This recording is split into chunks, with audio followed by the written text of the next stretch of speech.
Satu pertanyaan sederhana untuk kita boleh renungkan bersama-sama di hari Minggu biasa yang ke-17 ini. Apa sesungguhnya yang kita cari di dunia ini? Saudara-saudari umat beriman yang terkasih, berhadapan dengan pertanyaan di atas, masing-masing kita pasti akan memberikan jawaban yang berbeda-beda. Dan semua jawaban yang diberikan pasti tergantung dari situasi, keadaan, kondisi di mana kita berada sesuai dengan kebutuhan, keinginan, dan harapan dari masing-masing kita.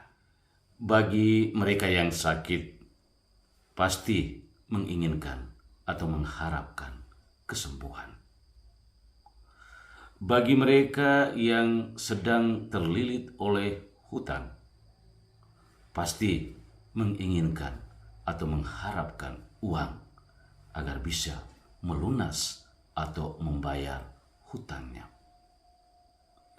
Bagi mereka yang bepergian jauh tanpa kendaraan, menginginkan atau mengharapkan kendaraan, entah beroda 2 ataupun beroda 4. Singkatnya bahwa kita semua tentu menginginkan atau mengharapkan sesuatu yang berbeda-beda sesuai dengan kebutuhan, kemauan, ataupun keinginan dari masing-masing kita.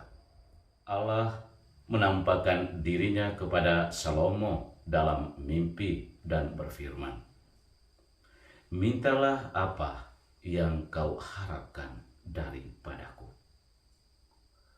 Sebelum memberikan jawaban atas pilihan yang harus dia putuskan, Salomo sendiri sesungguhnya menyadari akan keberadaan dirinya, bahwa dia adalah seorang pemimpin, seorang raja yang menggantikan ayahnya Daud, masih terlalu muda.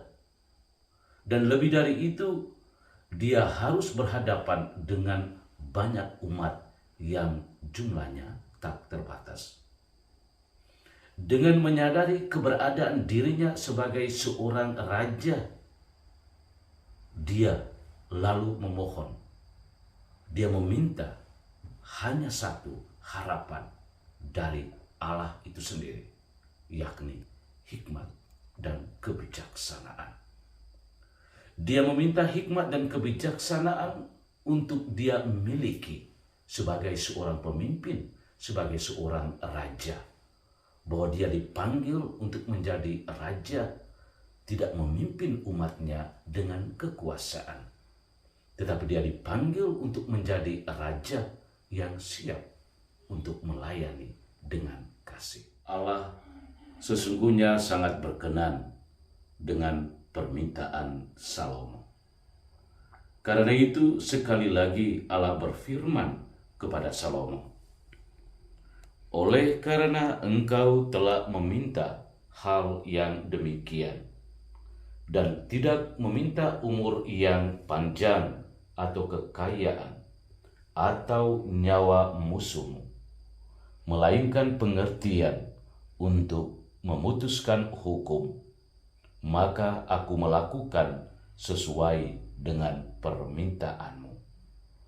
Sungguh, aku memberikan kepadamu hati yang penuh hikmat dan pengertian, sehingga sebelum engkau tidak ada seorang pun seperti engkau, dan sesudah engkau pun takkan bangkit seorang seperti engkau." Saudara-saudari, apa sesungguhnya yang kita cari di dunia ini? Apakah kita mencari hal-hal duniawi atau kita mencari hal-hal surgawi? Terkadang kita begitu sibuk mencari hal-hal duniawi, lalu lupa atau mengabaikan hal-hal surgawi. Kita terkadang sibuk bekerja pagi, siang, dan malam. Akibat kesibukan ini, kita lalu lupa akan hari Tuhan, yakni hari Minggu. Ada di antara kita yang bekerja sepanjang waktu tanpa peduli dengan hari Tuhan. Kalau Tuhan sendiri sudah tidak kita hiraukan, sudah tidak kita pedulikan, lalu siapa lagi yang harus kita andalkan? Tuhan adalah harta karun surgawi yang harus kita miliki pertama. Disinilah kekuatan hidup iman kita. Tuhan yang kita imani adalah seorang pribadi yang sungguh-sungguh hidup. Saudara-saudari, Tuhanlah yang harus menjadi orang pertama yang kita cari di dunia ini. Dialah yang menjadi harta karun surgawi yang sesungguhnya harus kita miliki pertama di dunia ini. Kalau kita sungguh-sungguh memiliki Tuhan, maka hidup kita pun sesungguhnya akan dihantar kepada keselamatan. Dengan memiliki Tuhan, kita akan memperoleh kebahagiaan sejati, dan kebahagiaan sejati ini akan tetap terus bertahan sampai kekal. Tuhan harus sesungguhnya menjadi orang pertama yang kita cari. Semoga dalam hidup harian kita sesungguhnya selalu menempatkan Tuhan sebagai orang terdepan, orang pertama yang harus kita cari.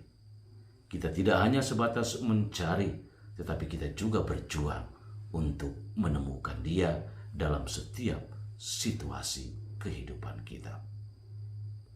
Tuhan tidak pernah melarang harta duniawi yang sesungguhnya harus kita miliki. Tetapi mari kita menjalani kehidupan kita ini secara seimbang. Mari kita memohon karunia, hikmah, dan kebijaksanaan dari Tuhan untuk hidup kita. Dengan hikmah dan kebijaksanaan yang datang dari Tuhan, kita dimampukan untuk membedakan mana yang baik dan mana yang buruk. Dengan membangun perbedaan antara yang baik dan yang buruk, sesungguhnya hidup kita akan diarahkan kepada tujuan yang sebenarnya, yakni Tuhan sendiri. Tuhanlah yang menjadi tujuan terakhir yang harus kita capai.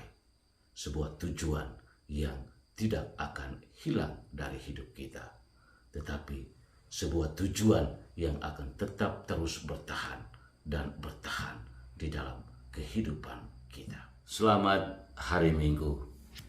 Tuhan memberkati. Amin.